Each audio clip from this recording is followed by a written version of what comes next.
இருக்கிறார்கள் மக்கள். வேதனை. தமிழகத்தின் பெயர் பட்ஜெட்ல இல்லையா? தமிழக பட்ஜெட் தாக்கல் செய்யப்படுது.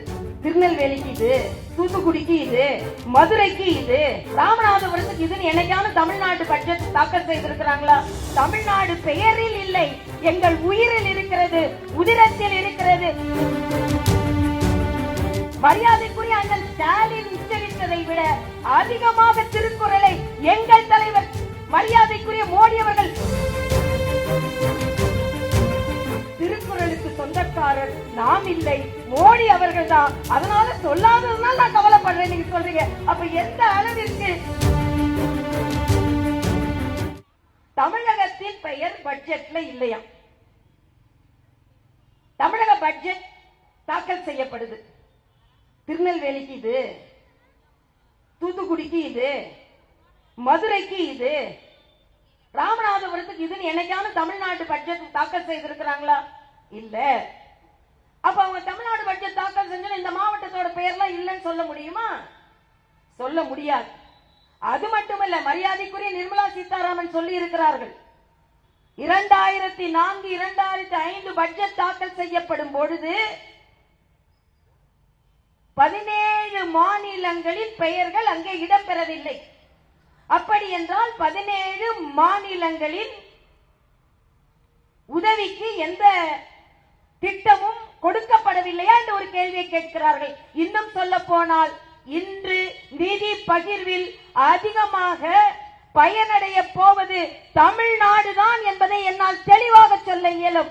ஏனென்றால் தமிழ்நாடு பெயரில் இல்லை, எங்கள் உயிரில் இருக்கிறது, உதிரத்தில் இருக்கிறது. மரியாதைக்குரிய நரேந்திர மோடி அவர்களின் எண்ணத்தில் இருக்கிறது. மரியாதைக்குரிய அண்ணன் ஸ்டாலின் உச்சரித்ததை விட அதிகமாக திருக்குறளை எங்கள் தலைவர் மரியாதைக்குரிய மோடி அவர்கள் உச்சரித்திருக்கிறார் என்று சவால் விடுகிறேன். உங்களால் மறுக்க முடியுமா? இன்னைக்கு அப்படியே திருக்குறள் கூட கசந்து விட்டதா என்று ஸ்டாலின் கேட்கிறார். நாம அவரோட சரித்திரத்தை எடுத்து பாருங்கள். சரி, எழுதி கொடுத்ததை படிச்சாலும் திருக்குறள் எழுதி கொடுத்து படிச்சாங்களா? ஆனால் மரியாதைக்குரிய மோடி அவர்கள் ஐநா சபைக்கு போனாலும் நம் தமிழ் கவிதைகளை தான் சொல்கிறார். திருக்குறளை அழகாக கையாண்டு பேசுகிறார். அப்போ உங்களுக்கே நல்லா தெரியுது, திருக்குறளுக்கு சொந்தக்காரர் நாம் இல்லை, மோடி அவர்கள் தான். அதனால சொல்லாததுனால நான் கவலைப்படுறேன் நீங்க சொல்றீங்க. அப்ப எந்த அளவிற்கு திருக்குறளும் மோடியும் பின்னி பிணைந்திருக்கிறார்கள், திருக்குறளும் நிர்மலா சீதாராமனும் பின்னி பிணைந்திருக்கிறார். ஏன் இதை சொல்கிறேன் என்றால், தமிழ் தமிழ் தமிழ் என்று சொல்லிக் கொண்டிருப்பார்கள். என்னிடம் ஒருவர் கேட்டார், திராவிட முன்னேற்ற கழகம் பல ஆண்டுகளாக மொழியை வளர்க்க பாடுபடுகிறார்களே என்று கேட்டார்கள். நான் சொன்னேன், தமிழ் மொழியையா வளர்க்க பாடுபட்டார்கள்? கனிமொழியை வளர்க்கத்தானே அவர்கள் பாடுபட்டார்கள்.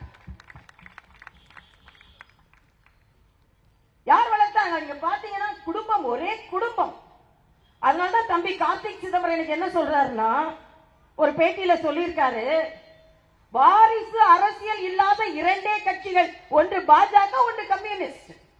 ஆக பாஜக உங்கள் எதிரணியில் இருந்தாலும் பாராட்டப்பட வேண்டிய கட்சி என்பதை எதிர்கட்சியில் இருப்பவர்கள் ஒப்புக்கொண்டிருக்கிறார்கள் என்றால் அதுதான் இந்த பாரதிய ஜனதா கட்சியின் தொண்டர் என்ற முறையில் நெஞ்சு நிமிர்த்து நாங்கள் என்ன சொல்ல முடியும்.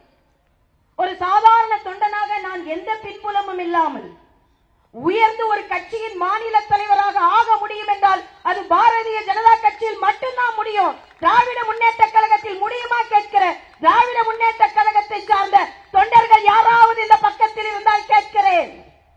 இங்கே எதிரில் அமர்ந்திருக்கும் தொண்டர்கள் ஒரு நாள் பாரதிய ஜனதா கட்சிக்கு தலைவராக முடியும். ஆனால் ஸ்டாலின் குடும்பத்தை சாராதவர் ஒருவர் திராவிட முன்னேற்ற கழகத்திற்கு தலைவராக முடியுமா என்று சவால் விடுகிறேன். இன்னைக்கு உதயநிதி ஸ்டாலின் தியாகம், ரொம்ப தியாகம். அவர்கிட்ட கேட்கிறாங்க, சொல்றாரு, இளைஞரணி மாடாதான், எந்த பதவி வந்தாலும் எனக்கு இளைஞரணி தலைவரை பதவியை போல இருக்காதும் எதிர்பார்க்கிறாரு.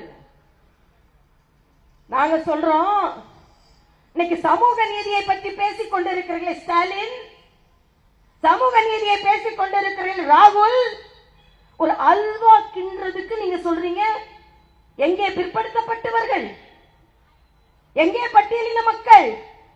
நாங்க அல்வா கின்றதுக்கு அவங்க கூப்பிடல, நாட்டில் வாழ்க்கையை நடத்துவதற்கு அவர்களுக்கு பங்கு கொடுக்கிறோம். நீங்க வேலைக்கு மட்டுமே பங்கு கொடுக்கிறீர்கள். நான் கேட்கிறேன், அல்வா கின்றதுக்கே பட்டியலின சகோதரர் எங்கே என்று கேட்கும் பொழுது, தமிழகத்தில் துணை முதலமைச்சர் என்றால் அதே பட்டியலின சகோதரர்களுக்கு கொடுக்க தயாரா என்று கேட்கிறேன். அப்படி என்றால் நீங்கள் சமூக நீதியை பாதுகாத்துக் கொண்டிருக்கிறீர்கள்.